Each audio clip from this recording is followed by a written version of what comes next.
Welcome to the Worth Listening podcast, where we focus on having positive and productive conversations around money. I'm your host, Lauren, a 4-time Olympian and certified financial planner. On this show, my guests share their money stories. Everyone has a unique story and experiences both wins and losses when it comes to money. My intent is to give listeners something they can relate to, something that builds their courage to be open and take control of their own money story. When I'm not creating a great show for my listeners, I'm running my company, Worth Winning, where I help individuals and families organize their finances. Check us out at worth-winning.com. All right, now on with the show. Welcome to October.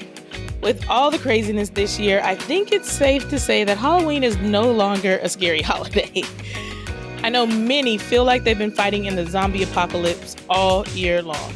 But no matter what we've faced, we're officially into the last quarter of 2020, and we can finish strong. So get your mind right. Let's do this. All right, time to unveil the theme for this month.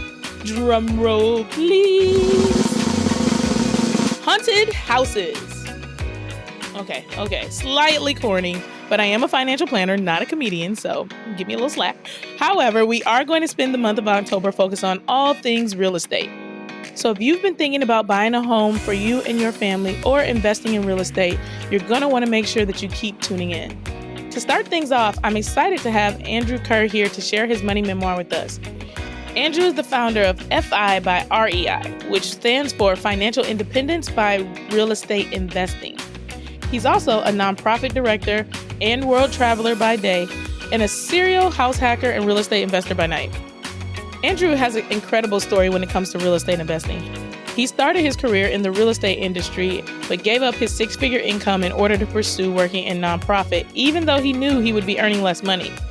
The financial gap between the two was large, but instead of chasing the money, he decided to continue to do the work that he loved with nonprofits while gaining financial knowledge and independence through real estate investing. Now, you guys know that I love a guest who breaks things down, and Andrew is so good at this. So get ready to get started in real estate investing and also to get a few tips on what we call house hacking. Let's listen to Andrew share his money memoir. Andrew, thanks so much for being on the show today. Yeah, thanks for having me. I'm excited to be here. We are talking all things home buying, house hacking, real estate this month, and I was so glad when I found you. I can't wait to talk more about your expertise, but I think we first need to introduce you to the audience. So why don't we start with a little bit about your childhood, your upbringing, where you're from? Tell us all about you. Yeah, thanks. So I feel like I had a great childhood. Like both parents were together, had the sister, had the brother, other than like fighting with siblings from time to time. Our childhood was very average and very good. It was like only time I went hungry was when I was being bratty and didn't want to eat what mom made and was putting on the table.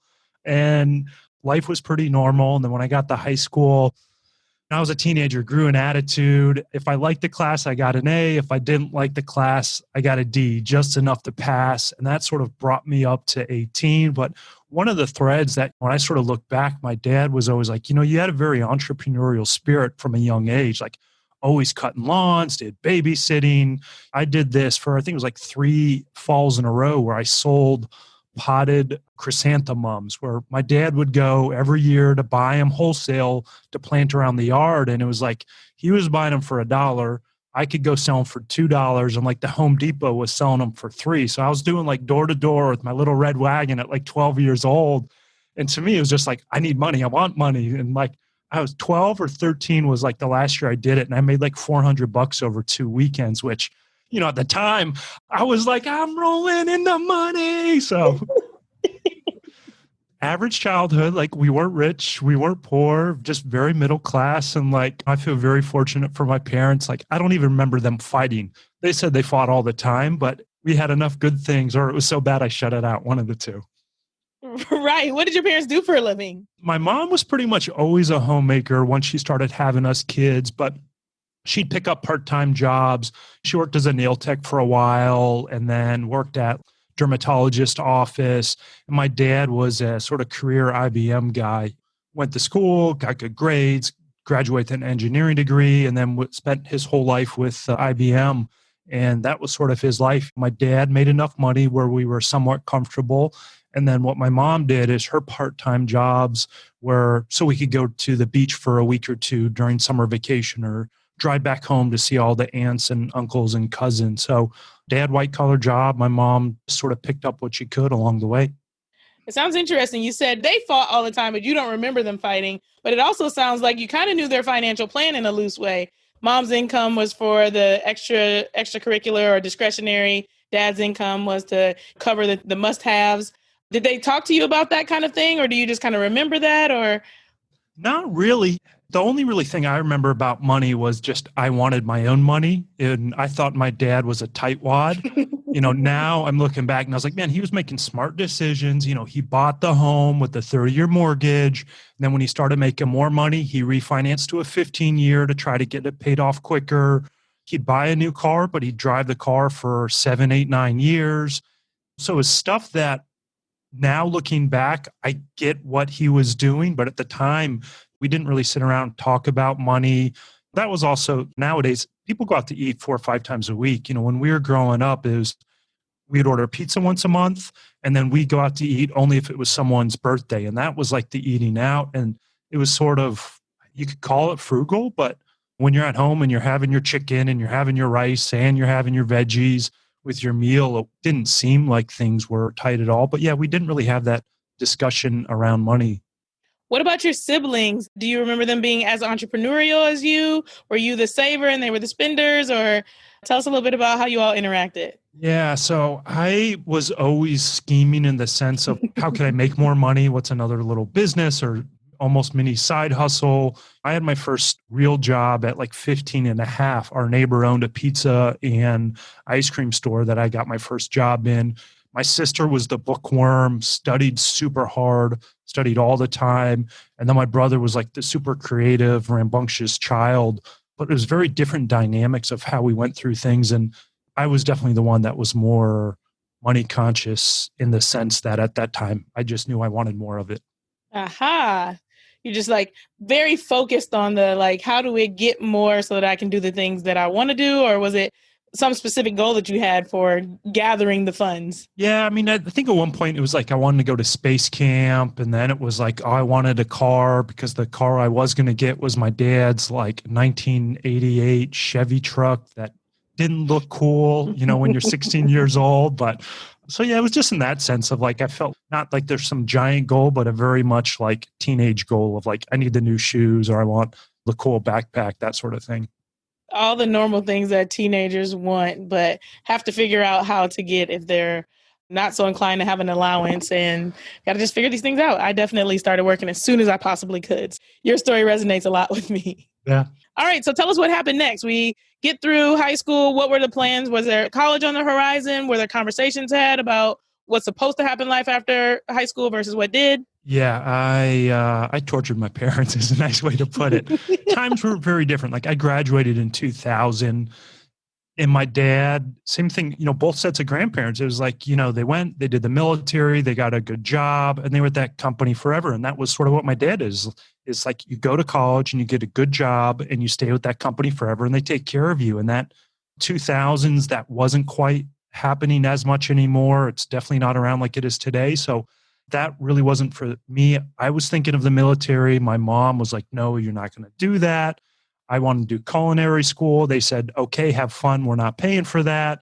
And so what ended up happening was I did like half a semester and then just dropped out and just started working. To me, it didn't make sense of like, why do I want to go spend 4 years or 2 years doing an associate's degree when I don't know what I want to do? So I just started working. And then by 19, I was by accident started working in the mortgage lending industry and started doing really well with it. And by 20, I had enough money to buy my own home. And I specifically remember the month I closed on my own home, it was just stupid money. Like my check that month for commissions after taxes was $12,000.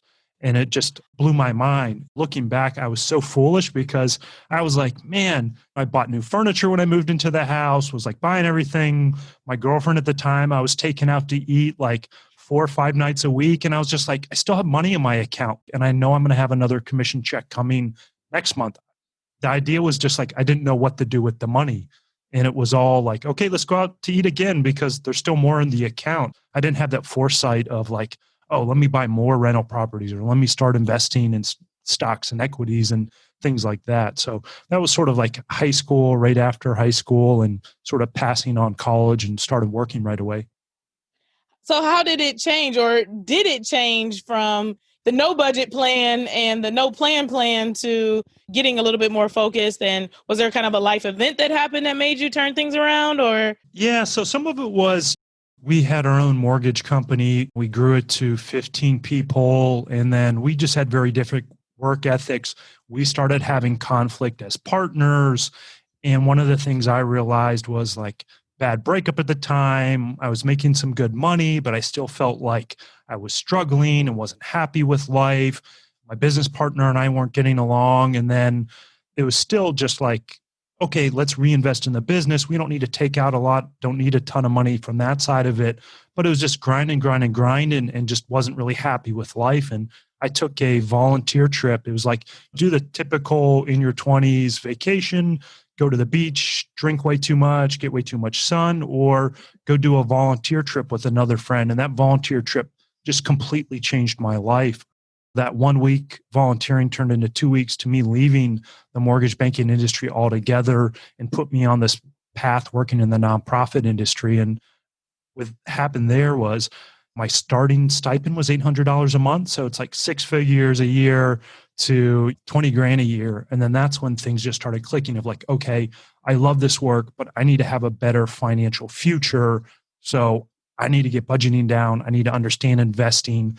And that's when I went really heavy in real estate investing. Was I know I could use that to build longer term wealth so I could keep doing the nonprofit work that I loved. That is so amazing. So from 6 figures down to $800, having to figure it out, not necessarily not having the expertise to figure it out, but now actually out of necessity needing to figure it out, but being a lot happier in that $800 a month situation than you were at making 6 figures. And then it sounds like kind of, how do I blend these two things? I know how to make money, but I also know that it's important for me to be happy. And that's where the kind of real change and shift happened. Is that kind of accurate? Yeah, very accurate.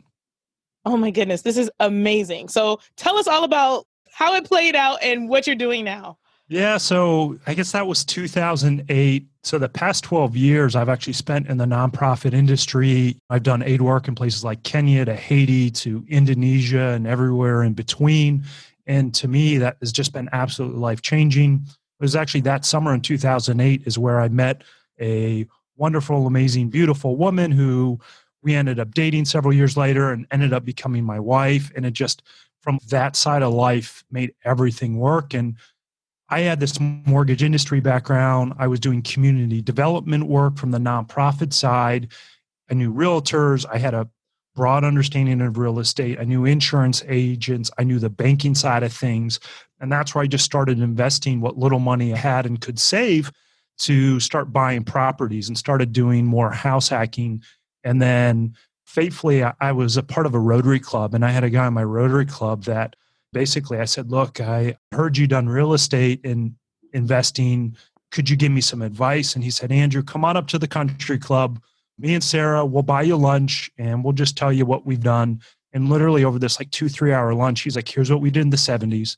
Here's what we did in the 80s, the 90s, 2000s. Here's what we would have done differently. And by the way, here's my Rolodex. Like, here's the electrician, plumber, bankers. And he basically prevented me from making so many mistakes in real estate investing. And then that just sort of let me really scale up. And to the point where in 2016 was sort of the peak for me, where I had 40 units between single families, condos, multifamilies.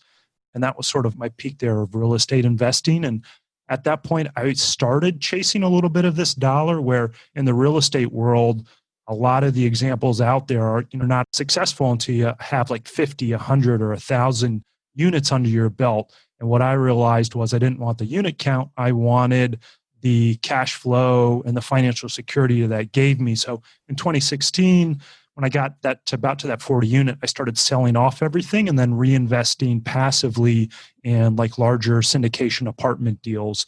And then my wife and I will still do house hacks just to keep our costs low, because right now we're in COVID, but we love traveling. And that's where we spend a lot of our time. And we know if we have close to zero housing costs, it gives us a lot more flexibility in life, knowing that we make a really great income. Plus, we have very, very low costs.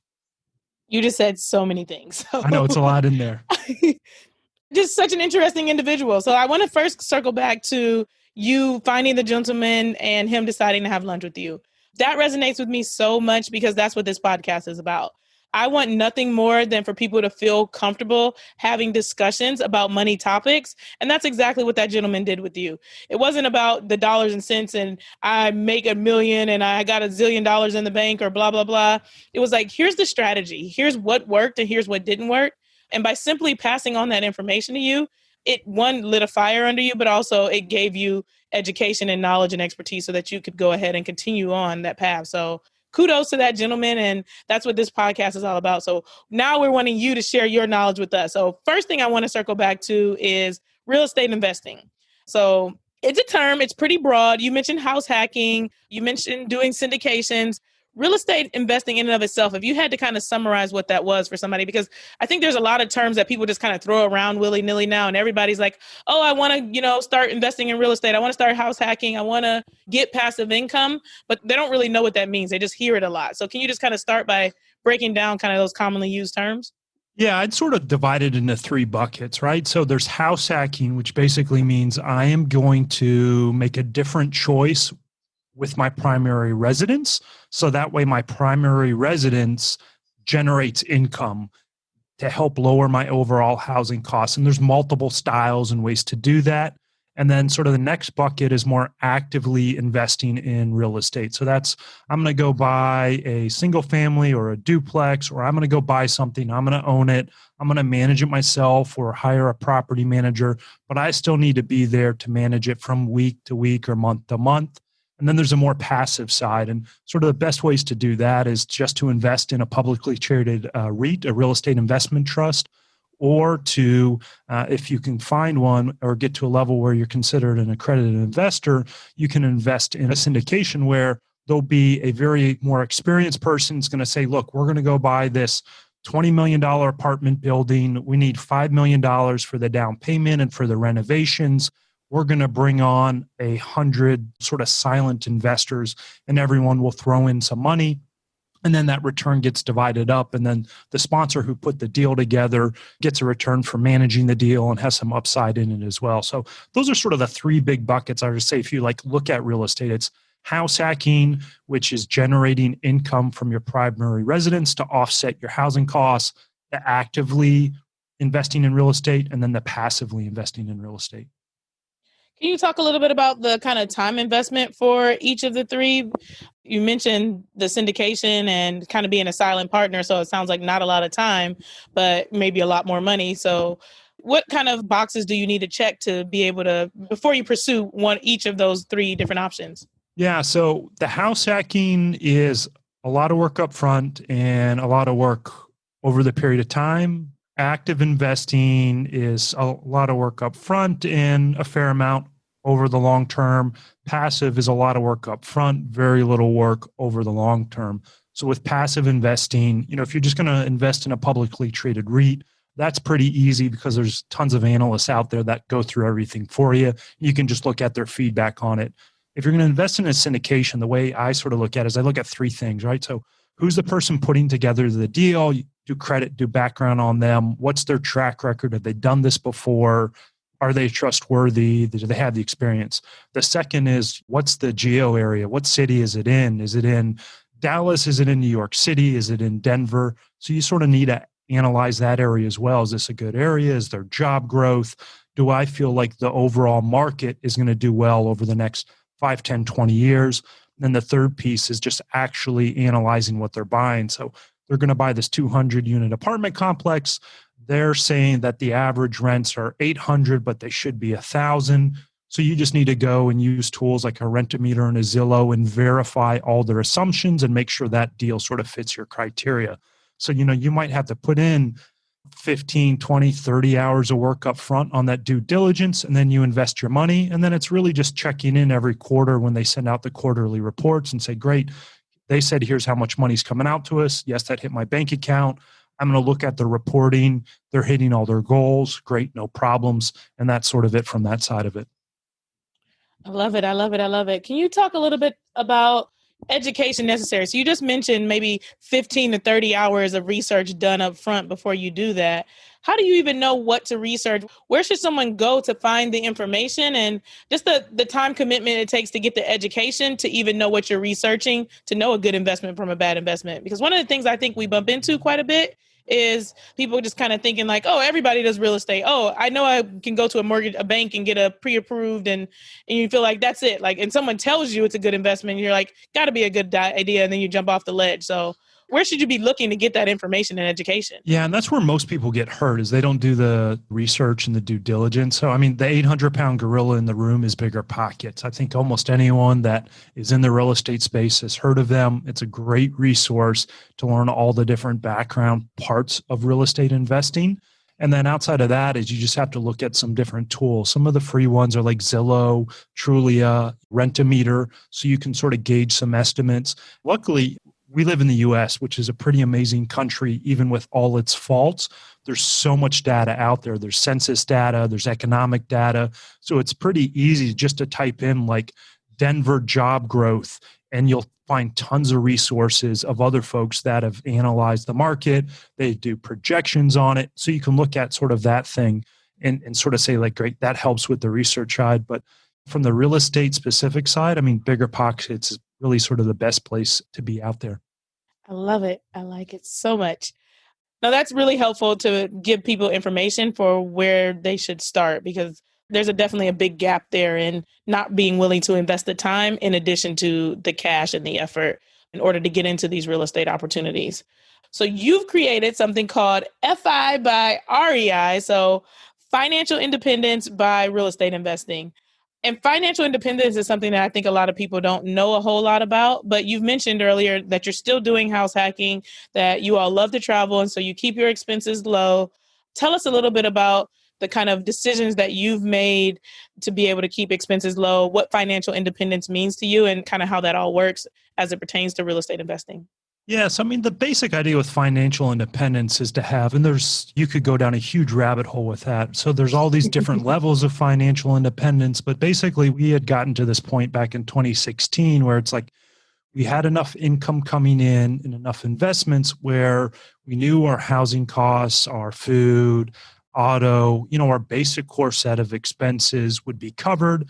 And then we obviously wanted to grow that, but it makes life very different when all of a sudden you knew like, hey, great, if I were to get fired from a job or I were to quit a job because I don't like it, I don't have to run out and find a job right away. You're not paycheck to paycheck anymore. There's some other income stream that can help cover your basic costs. So the idea with the website was just to sort of document my journey going through financial independence and using real estate to help me get there.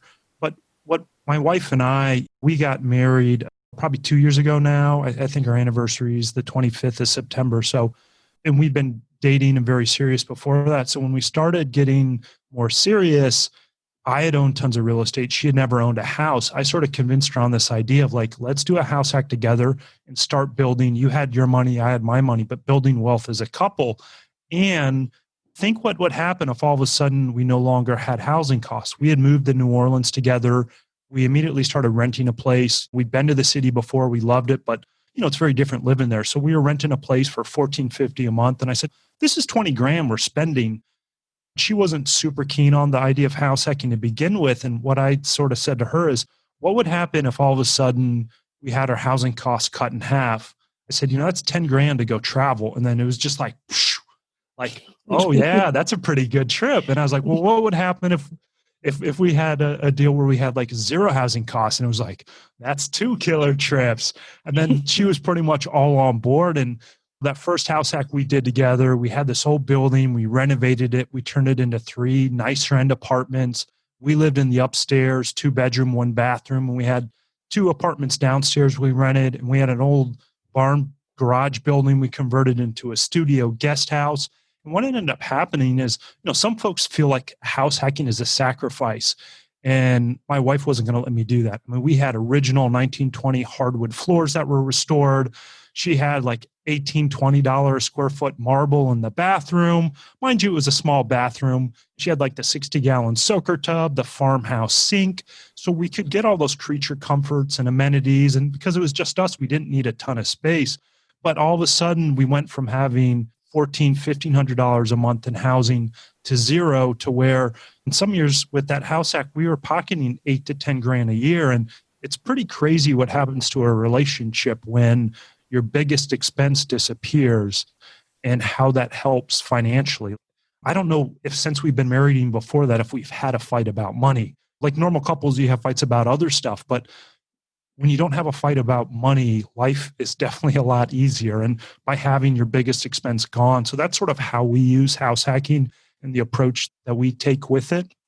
And then we each do our own different set of investing outside of the stuff we do together as well. She's a bit more conservative. I'm a bit more aggressive, but it's a really sort of great approach to take where you have your money, I have mine, we have ours together.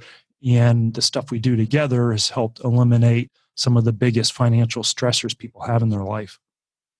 Yeah, I love the way that you kind of broke it and made it so simple. Like, what if getting rid of this housing cost, we were able to do not just a trip, but a really dope trip? Yeah. Because we're talking $20,000 a year. Like a $10,000 trip is a bang up job as a trip. A lot of people hope to go on a vacation and spend a couple grand.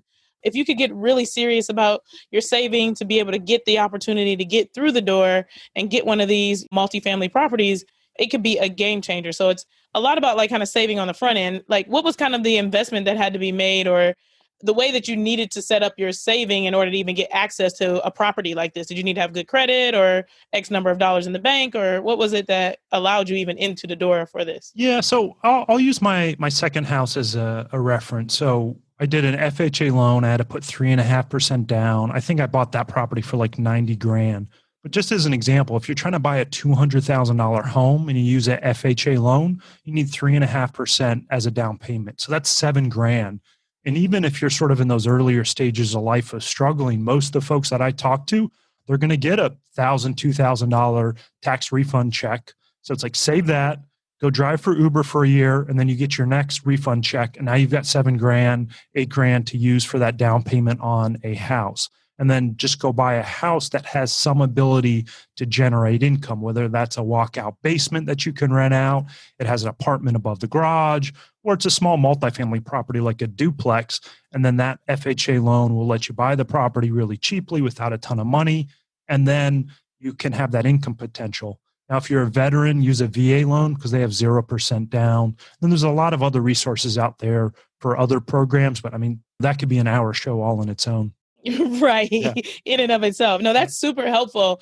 I think one of the things that, like you said, people kind of missed out on as it pertains to house hacking is that idea that it's a house that you're going to live in. So in some instances, and what I generally think of, where you kind of opened my mind and eyes, I knew it existed, but you took an apartment. So you had your privacy, and then these people also had their privacy in additional units in a space that was provided to you.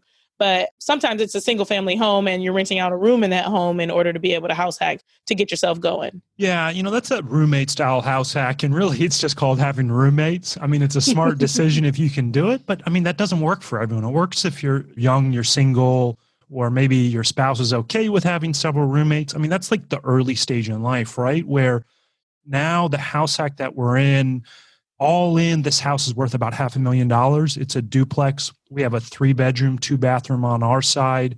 Same thing on the other side. To rent a space in this neighborhood, it's a historic community in the Bywater in New Orleans. You're going to spend about $2 grand to $2,400 for a 3-bedroom, 2-bathroom apartment.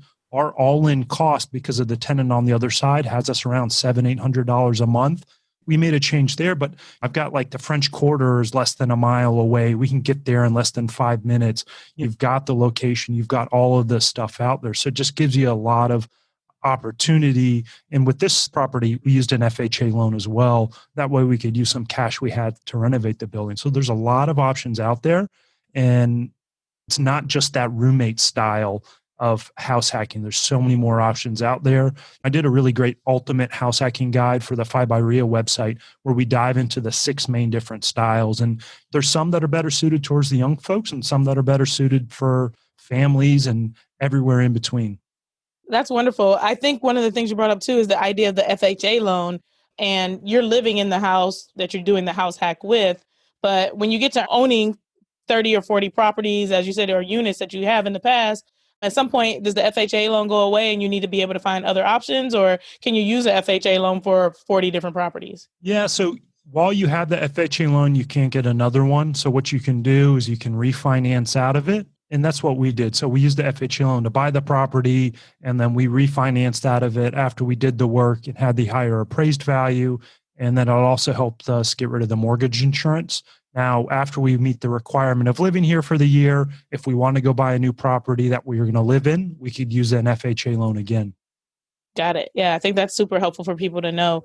And even just too, when you refinance out, what kind of loans do you refinance into? Is it, if there's not an FHA loan, what kind of loan is it? It really just depends on how much equity you have in the house. But look, we just did a conventional loan. So I think our rate at the time we got on it was like 3.25%. So pretty cheap, and did it just a 30-year loan. Can you have unlimited conventional loans then? Can you get like 30 of those? No, you can't do 30. So they usually cap you at 10 loans. So that's basically what you could get. And then it's a good problem to have, right? So if you get to 10 properties and 10 loans, you got to start to go to some non-traditional options, but it's a good problem to have when you get there. And at that point, you might have been able to amass enough cash to finance things on your own or be able to open up some additional doors for yourself. Absolutely.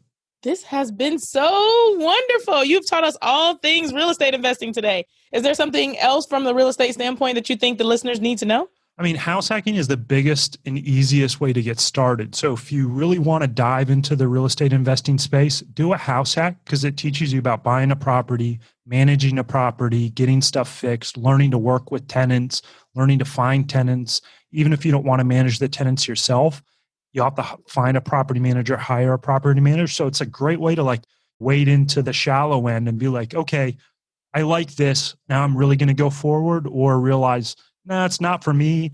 I don't want to do any more real estate investing. I just like having the lower housing costs for this period of time in my life.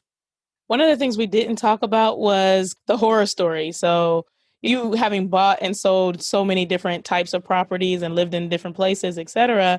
Sure, there were some things that didn't go quite as planned, and maybe even more so initially as you were getting into it. But are you doing a lot of this work to fix up the homes on your own? And do you have any horror stories of other things that have happened along the way? Not anymore. So early on, sort of like the way it is for a lot of folks, when we're younger, we've got more time than we have the resources, right? So like I was hanging cabinets, I was replacing windows, I was doing flooring, I was doing painting. I drug my then girlfriend along with me. And then now it's sort of like, I'd rather hire a pro to do it. They'll get it done quicker and just build that into the deal analysis. You know, along the way, the 17, 18 years now I've been investing in real estate. I've had 2 different property fires. I invested in affordable housing for quite a while. During that period, I probably had to do 20 plus evictions, which is just a really, really tough thing to do. I was fortunate that I won all of them just by making sure I have really strong leases. But the affordable housing was the thing that really pulled on my heartstrings the most. Having done aid work across the US and around the world, it was something I really wanted to go into, but it was extremely, extremely challenging. Seeing folks struggling, seeing folks that were mistreated by other landlords. But it was also a great way for me to learn because the bar was set so low. I mean, like I was buying a property. This is a perfect example of the situation from a slumlord. When I was doing my walkthrough, the tenant's toilet wouldn't flush. She had to fill up a bucket in the shower to dump it in the toilet to get it flushed. And I was like, when I was doing aid work in Haiti, that's how we flushed our toilets. And like, that's not acceptable. It was a $20 toilet rebuild kit from Lowe's and half an hour of my time to fix it. And it set the bar so high. The challenge where most of the folks that I worked with were really great folks. They tried, they just struggled financially. You would work with those folks. It was the folks that would try to work the system or the drug dealers that would spoil a neighborhood. And those were the folks that you had to battle and go through evictions with and stuff. But yeah, a couple property fires, 20 plus evictions. Overall, I'm still doing it, right? So 18 years later, I'm still buying real estate when a good deal comes along. I love it. This has been so educational. I've learned a lot from you, Andrew. Now, I'd like to go into what we call the final sprint. I ask you a few questions, you give me a few answers, should be relatively minor. Were you an athlete? I had no talent in that side of things. My sister was actually the track and field all through high school. And for the longest time, she actually had the high jump record at the high school. Ah, cool. So she's in my world, the track and field world. Yep. Well, this is your opportunity to show us your athletic ability via the Worth Listening podcast. So, All right. are you ready to sprint? Let's do it. You got $20 in your pocket right now. What do you spend it on? I probably don't spend it. Ooh, that's a good answer. Yeah. How are you going to save it? Well, the funny thing is I rarely ever have cash anymore. It's all credit card now. So I might go blow $2 on a lottery ticket. I think that's sort of fun to do a couple of times a year. But then the other $18, I'll probably just send it to the bank next time I'm driving by. Got it. Okay. Run through the drive-through, put your mask on. Yeah. Here's my $18 after I bought my $2 lottery ticket. Okay. Worst advice you've ever received? Oh, man. Don't invest in real estate because you're going to have to plunge toilets in the middle of the night. Best advice you've ever received then? Start investing sooner than later. Compounding is huge. So my dad, while I didn't make sense at the time, he helped me open up a IRA when I was, I think, 15 or 16. And I just knew he was taking $100 out of my check every month. But that was something I was really fortunate about. So that's probably the best advice I've gotten ever. I like it. What about your worst money habit? Ooh, I tend to spend money before I have it, in the sense that I'll have a big deal closing and I start counting it. And I'm like, all right. So my thing is, when I have a big payday coming in from a deal I've been working on or I'm getting ready to sell, I'll blow 5% of it. And then the other 5% I do to charity. And then the other 90% I reinvest. But that 5%, man, it's basically spent before the deal closes. So that's probably a bad habit in that sense. Luckily, a deal's never fallen apart, but that 5% is almost already committed before the deal's closed. Yeah, it's good though. It sounds like you got, like you said, some clear barriers in place to make sure it's not 100% that is spent before it goes, but that 5% is just right money through your hands. What about your best money habit? Oh man, doing automatic deposits. I'm someone that has like 6 different savings accounts. And when I get checks, it automatically goes, right off the top. Money is divided into all the different savings accounts, into checking accounts, and money is taken out for investments before I even have a chance to touch it. So that idea of, I can't remember who came up with it, but years ago, is the idea of pay yourself first. Yes, it is my favorite thing as well. It was truly a game changer for the way I was organizing my finances. And so I say it all the time on the podcast, to pay yourself first and to automate your savings. Easiest thing you can do. Don't need a fancy financial planner to do it. And it can really, really change the trajectory of how you're able to meet your financial goals. So, all right. Most meaningful gift you received, who was it from and why was it meaningful? Ooh, most meaningful gift. That's a good one. I feel like everything my wife gives me is just very meaningful and very thoughtful. Good answer. Yes. I really love someone that goes out of their way to find, I love it when someone does something for charity in my name, right? And it's not just I gave to this random charity, but hey, I know you did something with a group like this similarly. And I've had people do that very randomly, where it's all of a sudden I'll get an email and oh, hey, thanks for taking an hour to answer my questions on this. I made a donation to this charity that does aid work in Indonesia. And I'm just I'd rather have you give them a $25 donation versus buy me $25 book or something like that. Yeah, I think that's really cool. And so often the answers to this question are not direct recipients of dollars or cents, or they're not usually material things. And I mean, what a cool way to be able to make a difference by having made a difference. Like you said, you volunteered your time for something and someone thought it was so valuable that you should be compensated in the sense that, hey, you don't need more money, or you didn't ask them to pay, but they did something that is going to be able to further impact this world. All right. Last but not least, can you share with us one thing that you would like to change about your finances in the upcoming year? Ooh.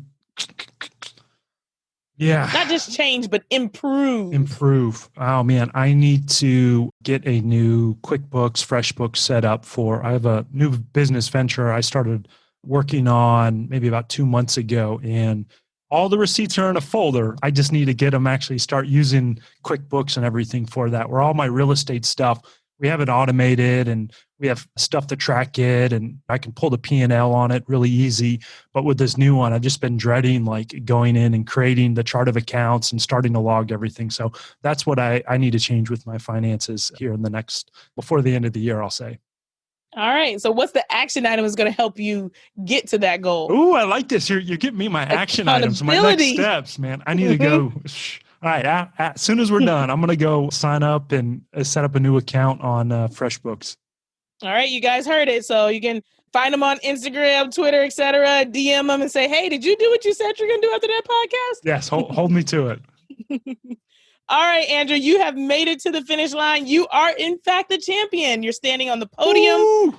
I'm going to give you a gold medal. Here you go for the Worth Listening podcast. You're now a Worth Listening athlete. So this is your time to shine. Go ahead and shout yourself out. Tell us how we can support you, where we can find you, whatever you want us to know about how we can help Andrew continue to be awesome. Awesome. Thank you. Well, House Hacking Podcast. So go anywhere. Apple Podcast, Google Podcast, Instagram, Facebook handles are the House Hacking Podcast. So if you want to learn more about real estate investing, house hacking, go check that out. And then the website is fibrei.com. You can see all the mistakes that I've made in real estate investing, learn from them. And then I have tons of great articles about the sort of ins and out in real estate, what different terminology is. So if you want to learn from that side, you can go check out the website. Andrew, thanks so much for being on the show today. Of course, we'll add all those things Andrew just told us about to the show notes. Thanks for being on the podcast. Yeah, thanks so much for having me. This was awesome. Are you guys already on Zillow looking for the perfect investment? Hold your horses just a little bit. Now, real estate can be a second stream of income, but it's generally not a good idea if you don't have good habits with your first stream of income. So before you start calling the lenders, make sure that you have an emergency fund. And that emergency fund is on top of your down payment. So we don't want you to put a down payment on something and have no wiggle room to be able to do anything else, because life does happen. And also, a really good thing to do would be to ditch your credit card debt if you have any. Those are the 3 must-haves, must-dos before even thinking about going over into real estate and starting to invest there. One thing I really enjoyed Andrew sharing about is the power of networking. He gained so much knowledge from someone that he met at his Rotary Club. So I want to encourage you guys not to be afraid to have those money conversations with various people in your network. You never know who you're going to bump into, what information they might have, and what they'll be willing to share with you that's going to help you along the way. If you're interested in learning more about house hacking or some of the other things that Andrew talked about, he provided a lot of great info for us in the show notes. So make sure you scroll down, check it all out. Thank you for tuning in today. We hope you found this episode worth listening to. If you have financial questions, suggestions for guests, or would like to share your own money memoir, please contact us through our website, worth-listening.com.